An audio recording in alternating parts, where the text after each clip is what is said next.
those images are not from a third world country. That is from Edmonton, Alberta, Canada. Yeah. I don't know if anyone in Canada is paying attention to what's going on right now, but homelessness has doubled since the beginning of the pandemic. Doubled. Everywhere.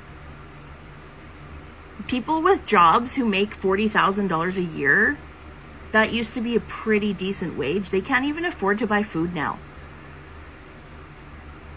What is going on in Canada? Like, seriously. Food costs are through the roof. Housing? Don't even think about it. The houselessness crisis is so scary. We should all as Canadians be frickin' scared. It's not quite hard to tell that the Canadian economy is currently struggling. I mean, you can just look around and see the situation that Canadian citizens have to go through every day. Canadian citizens, some of them cannot afford rent. Some of them cannot afford even groceries. Most of them cannot afford the kind of life they used to live 5 years ago. Something is totally wrong, and it's not rocket science. You do not need a university degree to tell that the Canadian economy is struggling and to know that something is totally wrong. Anyone can tell.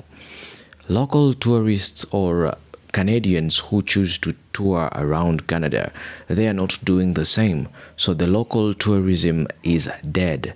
And if you see such a case, it is definite that these tourists are kind of not doing well financially. So as a result, they choose to stay back home and save the money so that they can use it on something, let's say some basic needs, probably use the money to get groceries. The prices of products in Canada are skyrocketing. Actually, Canada is having or is facing something I'd like to term hyperinflation, something that was not the case 5 years ago or some years back. So this is something that is very evident, and there are signs. Signs are there. Canada showed us red flags a long time ago. Some people even predicted this is coming, but it's something that most of us had not seen coming. And this is it. Canada may be facing a collapse as we speak right now. Not just the Canadian economy, but most sectors in Canada. So without wasting any time, that is exactly what we will be talking about in this video. I made a compilation of very insightful videos that I believe will shape your mind and will shape your thinking as far as how you see the Canadian economy and the Canadian collapse. I'd like to call it collapse because we are living in very tough times. So without wasting any time, let's get straight into the video. Let's get to watch those videos, and then thereafter we'll meet back here for a brief commentary and talk about it. And as we watch these videos, please, I'd ask you to watch these videos with a very keen eye and with a very keen ear, because I'd really want to know at the end of it all, what are your thoughts on this whole topic? Do you think that Canadian citizens are indeed facing tough financial times? And do you think that these things that we are talking about are signs of a possible collapse, or do you think Canada is collapsing as we speak? Tell me what your thoughts are in the comment section, and I'll be really glad to read your thoughts. I read most of my comments, if not all of them, and I do reply to most of them, if not all of them. Otherwise, without wasting any time, let's get straight into the video. I find it entirely shocking and completely unacceptable that in Canada the cost of living has gone up so much that people cannot afford the basics of life, the basics to simply sustain themselves: food, rent, owning a home, car, vehicle, whatever, all of these things. The costs of everything has gone up so high and is continuing to climb. And all the manipulation of interest rates and, monkeying around with that is not actually having any impact on inflation at all. All it's doing is it's making it harder for the hardworking Canadian to go out and buy a home, take out a loan, buy a car, whatever it happens to be, and they need cars in order to be able to get to their jobs, which, by the way, are not going up in terms of salary with the cost of living, right? So if you are in this situation, you can relate. Like, I know my good friend of mine he's 53, he has to move out of his apartment because he cannot afford a 1-bedroom apartment anymore. Can't afford an apartment, even though he has a good paying full-time job. That's nuts to me. That is nuts to me. And this guy does not have any debt, okay? He has zero debt. He doesn't have investments or anything like that, but he has no debt. So everything that he's bringing home is his, right? I mean, after a ridiculous amount of tax, of course. But he can't afford to live in his home, in his apartment. He's going to have to go and rent with a bunch of students or something. That's nuts to me. That is absolutely crazy. So I was refusing to let this happen to me. I was refusing to lose my home because I was on the verge of losing my home. And I said, absolutely no. No way. My daughter relied on me. She looked at me with her big blue eyes and said to me, Daddy, are we going to lose our home? And I could not face that. I could not face that. I knew I had to do something in order to be able to bring in extra income. So I researched late at night after she went to bed how to make money online because I knew that the money to be made was online. There are 5 billion people on social media all the time, and everybody who is making a ridiculous amount of money is doing it online. There are 12-year-olds making millions of dollars on YouTube. Like that to me is nuts, right? But I knew that was the area where people were making money. I mean, think about it. Netflix, Airbnb, Uber, like all of these things are all online platforms that are making huge amounts of money, not to mention all the social media giants, right? So that's where the money is to be made. So I needed to figure out how I could tap into that. And I finally discovered a business model that worked. And it changed my life. It really changed my life. I no longer am stressed every night before I go to bed. I know my blood pressure is permanently fucked from being under exceptional financial stress for so many years in a row. But at least now, I'm not under additional stress, right? I am able to spend quality time with my family. I'm able to be in the moment with my family because I'm not constantly worried about money. It was a game changer for me. If you want to learn how to do this too, so that you don't have to be a victim, you don't have to be, a slave to the current economy, and you can create your own wealth and say fuck you to inflation, then just reach out to me in the comments and type ready. The cost of living in Canada is literally creating homeless drug addicts, and at an alarming rate. People are losing their jobs, getting laid off, not able to find new jobs to provide for themselves and their families. And as they're becoming homeless, they are turning to substances to numb the pain, to just because they have nothing else to do all day, and because they're just surrounded by it. Like, it's actually insanely scary to me how many addicts I see nowadays just walking down the street. Like, whereas a couple of years ago there was quite a bit, but now it's just like everywhere you turn, everywhere you look, there's an addict, there's an addict, there's an addict, there's a homeless person struggling, and it's just like, it's hard to feel like it's not intentional at this point from the government. Like, what are you doing to your people, bro? Where people are struggling so badly. Like, I know that it's a choice to try drugs, but like, what else are you gonna do when you're homeless and that's all you're surrounded by, when you are being pressured into trying something?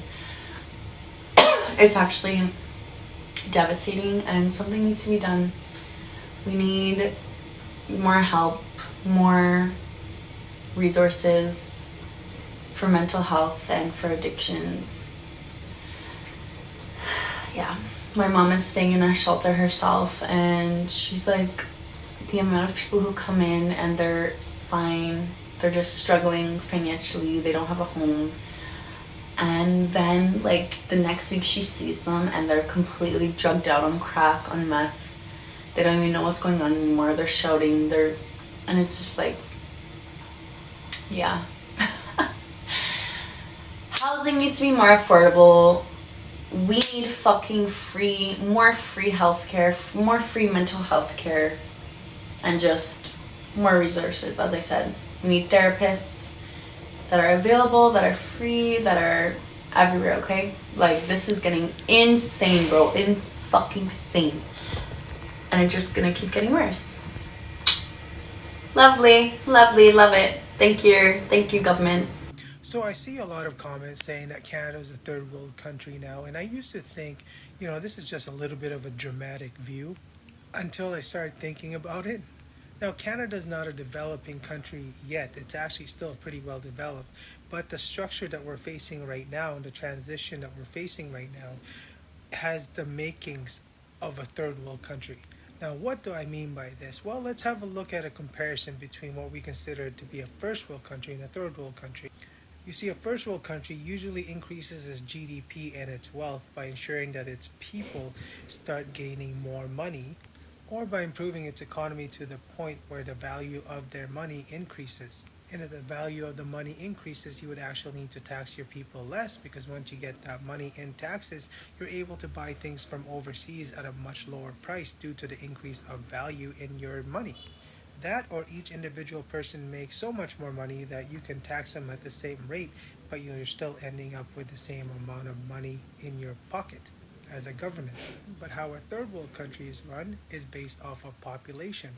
You don't need to ensure that your people are developing themselves and making more money. You just need to ensure that you have more people.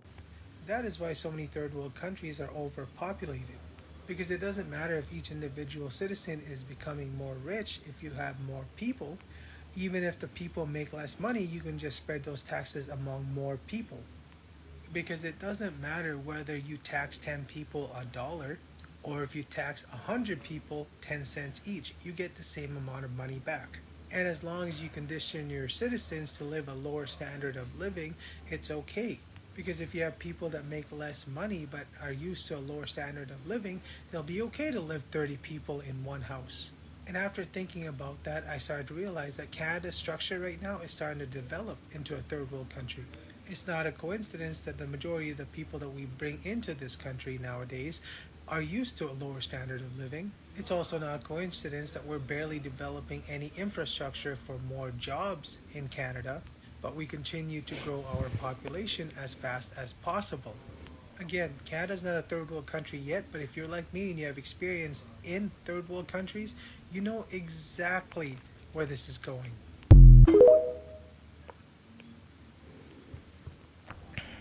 Well done, Canada. I'm standing in front of the Bank of England, the place where Mark Carney used to work as governor of the Bank of England. And guess what? The Brits weren't that happy. They weren't that impressed, because Mark Carney had a negative impact on the economy of England. And he is going to bankrupt Canada. And you're going to regret the decision to vote for him for the rest of your life. From the look of things, externally that is, or if at all somebody outside Canada looks at Canada, then they may think that Canada is an upright, fully functional Western democracy.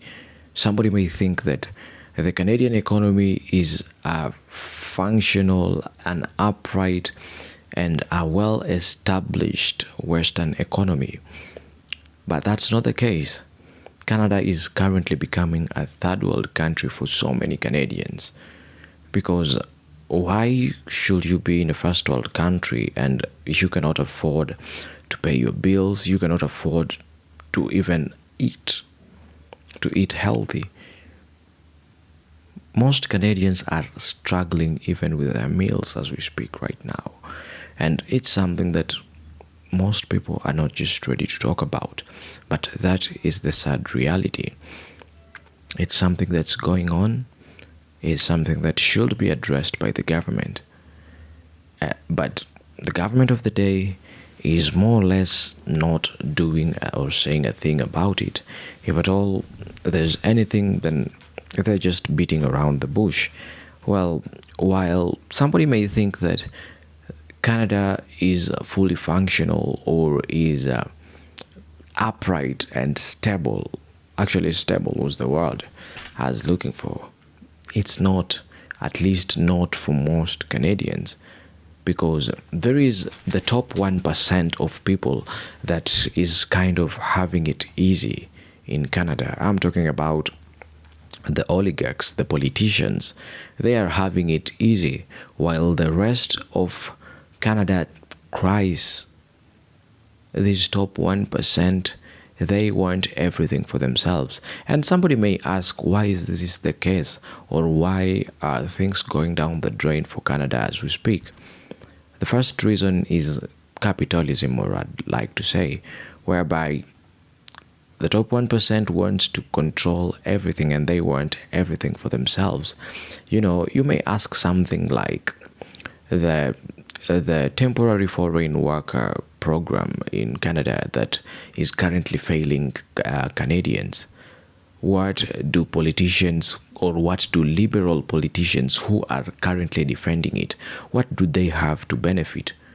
Because as we all know, there is no way these liberals could be defending this TFW program at a time where they are not benefiting.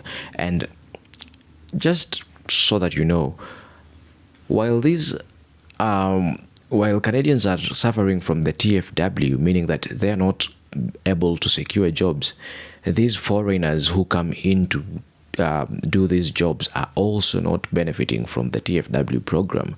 If anything, they're being exploited, not just by their bosses in Canada, but even by their so-called what are they called? These people who do connect them with the jobs. There are third parties involved that are involved in probably connecting these workers from third world countries and bringing them into Canada. They're also exploiting them. In their countries, they're asked to pay very crazy amounts of money that are not even needed just to secure these places. Where I come from, these agents, actually agents was the word I was looking for, these agents do exploit these foreign workers coming to work in Canada. They ask them for very huge amounts of money, unthinkable.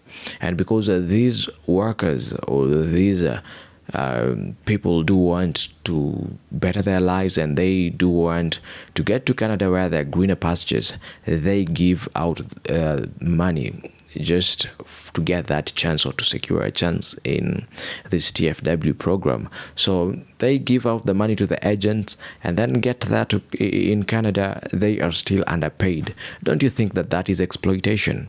So in the far ends, on the far right, there is these workers who are being exploited, and on the far right we have Canadians who are not able to secure jobs just because of these foreigners who are coming in the TFW program.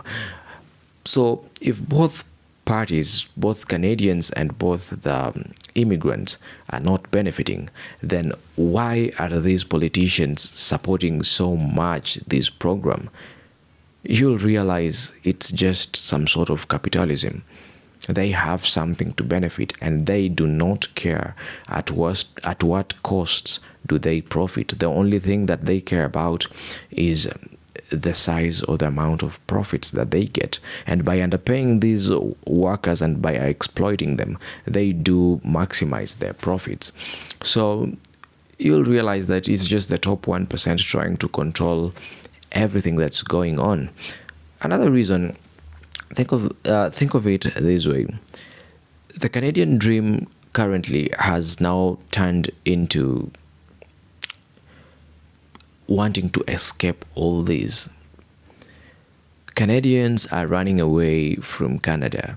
If you look at the Canadians, the number of Canadians investing back into the Canadian economy, the number has dropped by about 7% the last time I checked.